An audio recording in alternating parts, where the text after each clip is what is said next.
It's Ron Reader digs the universe.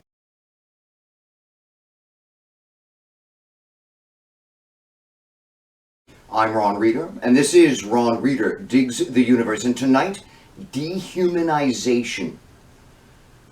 I didn't fully understand what I was seeing until many, many years later when I was studying childhood development, but I grew up watching a family destroy its adopted son. Our fathers, who worked together, were friends, which is how I was privy to the situation. The boy's father was without a doubt a racist who got a children's book on interracial parents removed from our school's library. This was the late 1970s. This man and his wife already had two biological daughters, and the adoption, as far as I understand, was simply because they wanted a boy. Sort of a frivolous motivation, I think, and their folly soon became clear. This boy came out of a physically abusive family situation and had already made his way through several foster families. He was 5 and clearly going to be extraordinarily difficult to raise simply because of his background and the baggage he was carrying, but his adoptive parents were clueless and very quickly lost patience with him. He became to them a discipline problem and literally not much more. The two biological daughters were treated like Cinderella's sisters, sugar and spice and everything nice. The adopted son was treated like a criminal. Not really one of them, an outsider, not quite human. He was in prison by the time he was 18, where he contracted HIV. Some years later, he was dead.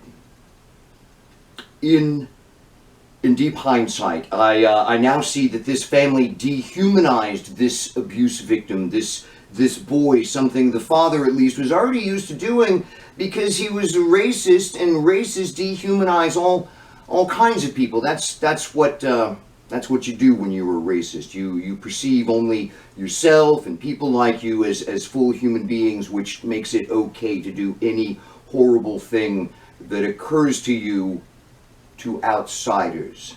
It's okay. They're not really people. Dehumanization is the thought process that enabled the Holocaust.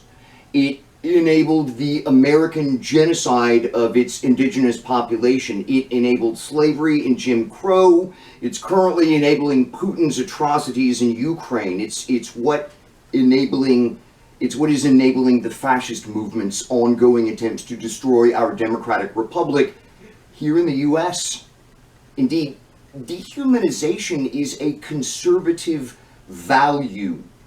It's how they're able to support the unthinkable without hating themselves for it. It's how they're able to look at themselves in the mirror without crying. It's okay. It's okay. They're not really people. Conservatives dehumanize when they cheer on immigrant family separations, when they glibly call for Second Amendment solutions, when they always support cops killing black people, when they outlaw abortions, when they refer to gay romantic relationships as pornography, when they demand an end to welfare just because they don't believe in it. And on and on and on. Dehumanization is the right wing's go-to rationalization. It's okay, they're not really people. They deny this with regularity, of course, but such incredulous denials only make it all the more obvious. They know deep down that they devalue the lives of outsiders, but a big part of their mythic narrative is that conservatives are good and moral. So they rationalize, they dehumanize, and get really pissed off when called out for it. Hell, they're dehumanizing you even while you're calling them out. This guy's not one of us. Not really a person.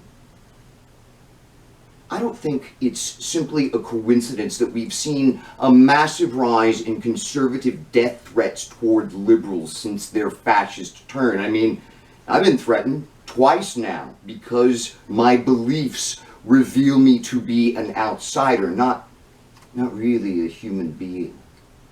Fascism is making conservatives more authentic and real. They dehumanize openly now, and they think that's just fine. One of my big fears is that normal Americans, outsiders, are too afraid to let themselves see what moral monsters the conservatives have become.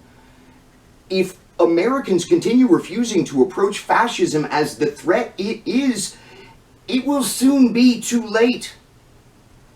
We will be dehumanized, and our humanity will become irrelevant. I'm Ron Reeder, and this has been Ron Reeder Digs the Universe. Join me, Ron Reeder, again next week for another episode of Ron Reeder Digs the Universe.